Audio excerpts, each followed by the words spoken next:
আমার হেসেল ঘরে আজকের রান্নায় থাকছে লাউ চিংড়ি। আসসালামু আলাইকুম বন্ধুরা, কেমন আছো তোমরা সবাই? আলহামদুলিল্লাহ, আমি ভালো আছি। আমি চলে এসেছি আজকে লাউ চিংড়ি রান্না করতে। তো দেখতেই পাচ্ছ বন্ধুরা, আমি কিন্তু চলে এসেছি গরম কড়াইতে তেল নিয়ে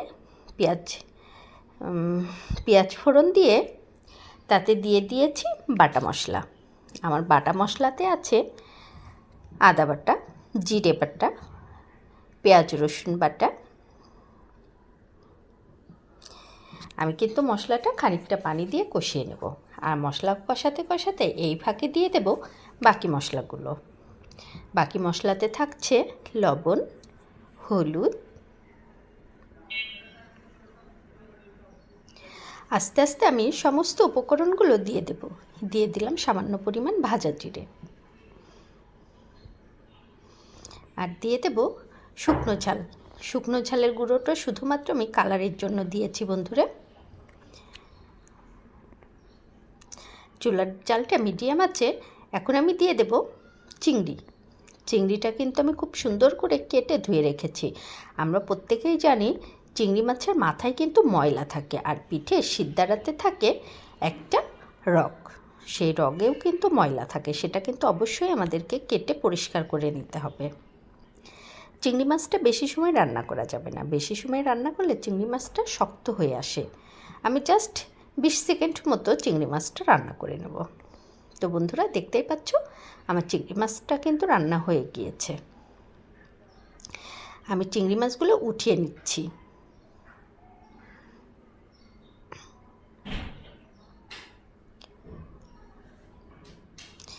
আমি একটা একটা করে চিংড়ি মাছগুলো সমস্ত উঠিয়ে নেব। মশলাটা উঠানোর প্রয়োজন নেই বন্ধুরা, আমি এই মশলাতেই দিয়ে দেব লাউ।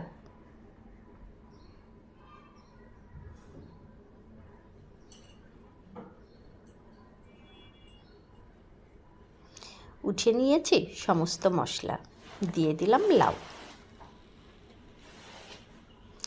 এখন আমি লাউটাকে ভালো করে উল্টে পাল্টে লাউয়ের সমস্ত গায়ে মশলাটা মাখিয়ে নেব।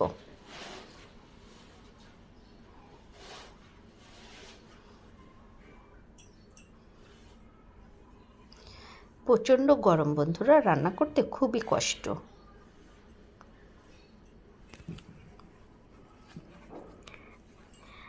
আমি দিয়ে দিলাম কাঁচা ঝাল। আমি কাঁচা ঝালটা চিড়ে ডিপ ফ্রিজে সংরক্ষণ করে রেখেছি বন্ধুরা। যখনই প্রয়োজন হয় বের করে আমি রান্নার কাজে ব্যবহার করি।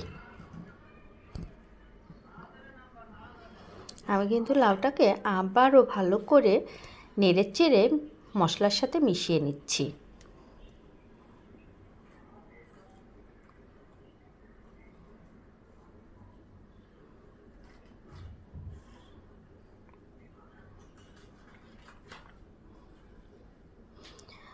বন্ধুরা, দেখতেই পাচ্ছ আমি কিন্তু লাউটাতে সামান্য পরিমাণ পানি দিয়েছি। পানি দিয়ে লাউটা আরও একবার কষিয়ে নেব।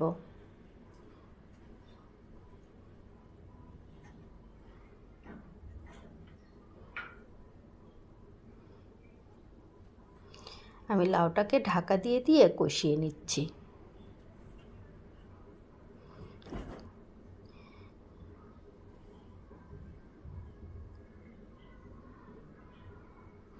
আবারও আমি লাউটাকে কিছু সময় নেড়ে নেব।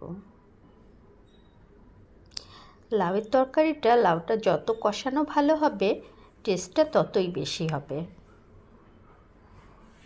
আর আমরা প্রত্যেকেই জানি লাউ কিন্তু পানি ছাড়ে, এই জন্য অবশ্যই লাউয়ে পানির পরিমাপটা কম দিতে হবে। তবে আমার এই লাউটাতে কষানোর সময় কোনো প্রকার পানি ছাড়েনি, এই জন্য আমি একটু পানি অ্যাড করেছি।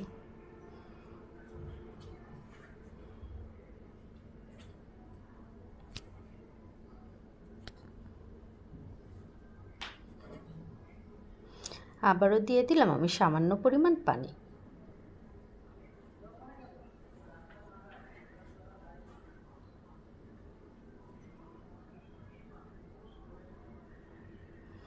তো বন্ধুরা, আমার মতো করে তোমরা কে কে লাউ রান্না করো কমেন্টসে জানাবে।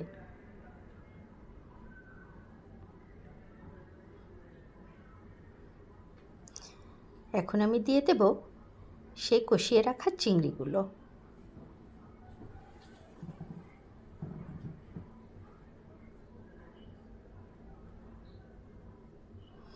আমি চিংড়িগুলোকে খুব সুন্দর করে লাউয়ের উপরে ছড়িয়ে দিয়েছি। কিছু সময় ঢাকা দিয়ে আবারও আমি এটাকে রান্না করে নেব। তো বন্ধুরা, দেখতেই পাচ্ছ আমার রান্নাটা কিন্তু হয়ে এসেছে।